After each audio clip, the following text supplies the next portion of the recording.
কাঁঠাল বিচি সংরক্ষণ করব। কাঁঠাল বিচিগুলা সংরক্ষণের জন্য কী করেছি, এই যে এটা একটু ফাটা বের হয়েছে দেখা যায়, এরকম ফাটা বাইরে থাকলে হ্যাঁ এটা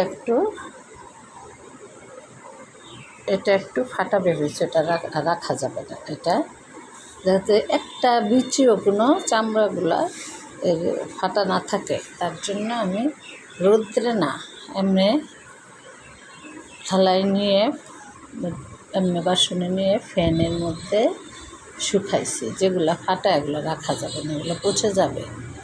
এর জন্য সবগুলো বেছে একদম বেছে একদম দেখে বেছে এগুলো নিয়েছি। এগুলো এখন আমি একটা পলিথিনে ভরব।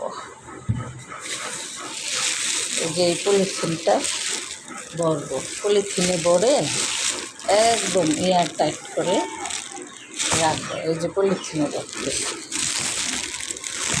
পলিথিনে ভরে এই যে এয়ার টাইট করে রাখবো।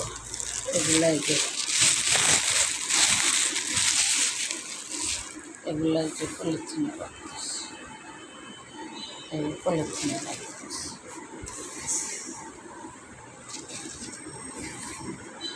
মাই গড, ফাটা চলে আসছে। ফাটা থাকে তাহলে পচে যাবে, এবার মিশে যাবে। এখন এটা এভাবে রাখবো যাতে একটু বাতাস না ঢুকে। একদম এইটা আমার শিখিয়েছে আমার কলিগ ছিল, ওই কলিগে। এখন এটাকে আমি বাতাসগুলো ছিটে বের করে বাতাসগুলো বের করবো। পলিথিন থেকে বাতাস বের করে এটাকে আমি এইভাবে মুচড়ে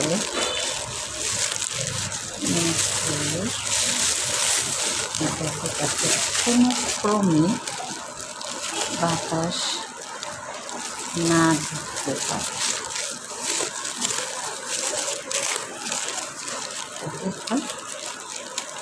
আমি রেখে দেব।